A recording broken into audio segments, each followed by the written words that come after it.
This is my video number 16, and the topic that I'm going to cover is the zero of a polynomial. Okay, uh, if you watch video number 15, my previous video, on the basis of that you can do exercise 2.1 of your own. Now the next is zero of a polynomial. As the name suggests, जैसे name हमें दिख रहा है, zero of a polynomial मतलब कि the number, if I'm explaining with an example here, suppose I'm taking a very simple example here, x plus 5, and it is symbolized as like this, क्योंकि polynomial है तो x में है तो I'll write like this. Now x plus 5, अगर मैं आपसे ये पूछूं कि x ऐसी x की कौन सी वैल्यू है जिसको रखने पर ये पूरा चीज़ ज़ीरो कर दे, तो your answer will definitely be what, -5. Means x should be -5, then only this whole thing will be what, 0. So this is what 0 is all about.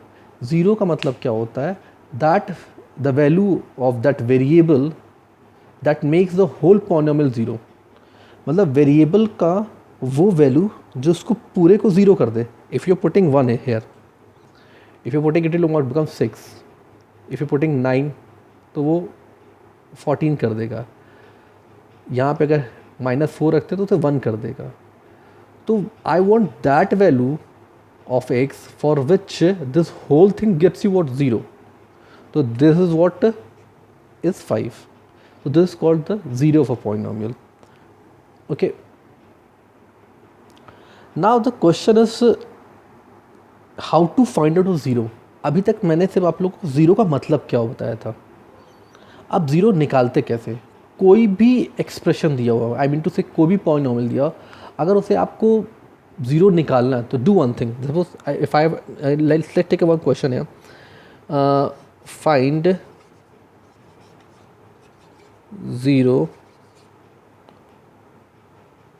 zeros of this polynomial.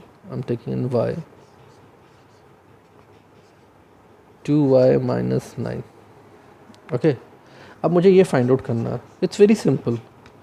जो polynomial दिया उसका zero निकालने के लिए just equate that polynomial is equals to zero. उसको बस equate कर दीजिए ज़ीरो और उसको सॉल्व कर लीजिए. ये आपको सॉल्व करना आता है. It's very simple. 2y is equals to 9, then y is equals to 9/2. तो this is what, zero for polynomial. You can check it also. आप इसे चेक भी कर सकते हो. अगर चेक करना तो 2y minus 9, put 9/2 in place of y and solve it. 2 2 2 2 9 1 0. So we have, so far we have discussed about the meaning of a zero and how to find out of a zero. Let's take one quadratic equation here, then we will solve it. Now here I have taken a question that find the zero of this thing. See, it has got a degree 2, so it is called a quadratic polynomial.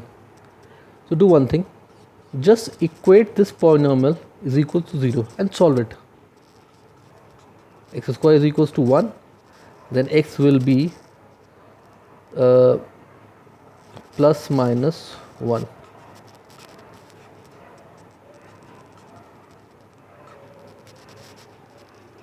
So there will be two zeros of quadratic. When it is linear it will be 1. For quadratic के लिए ये 2 होगा. You must be surprised to see why I have put plus minus sign. Let me explain you this. Look at this equation. I am taking it, just writing it here. Now what should be the value of x here? Just think, don't solve it, just think, so that on squaring that becomes 1. मतलब हमें x की जगह वो value लेना है जिसको square करने पे 1 आ जाए. तो जस्ट थिंक, एक तो आपके दिमाग में आएगा कि 1 स्क्वायर करोगे तो 1 आएगा. But I am saying what will happen if you taking -1, this also 1. So that's why x is, when you are finding the square root of anything na, you have to put plus minus this thing. This is the reason why x square has got these two values. Here also I'm taking a question here. You have to find a zero of this. Very simple. put is equals to 0 and solve it. You know, these two things are there and they are multiplying, and then two terms are multiplying, the result is 0. जब दो चीज़ें आपस में multiply होती है, जैसे मैं example लेता हूँ, ये दो चीज़ें मेरे पास रखी हैं, मैं ए लेता हूँ बी लेता हूँ और इसका आंसर 0 आ रहा है. दो नंबर्स आपस में मल्टीप्लाई और 0 कब होते हैं? या तो उनमें से कोई एक 0 हो या तो दोनों 0 हो. Okay, this concept we are using here. These are multiplying and the result is 0. या तो ये 0 हो सकता है, या तो ये 0 हो सकता है. अब I can't say that this is only 0, this is not 0. So I take both them as 0. तो हम इसे लेंगे either x plus 1 is equals to 0. Now when x plus 1 is equals to 0, it is what? -1. भाई ये कब 0 होगा? जब x की जगह -1 होगा.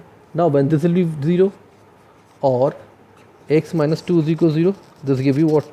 2. So the value of x will be -1 and +2. So these are the two result of this question. Again I have taken a question that check x is equal to 13 is the 0 of this polynomial.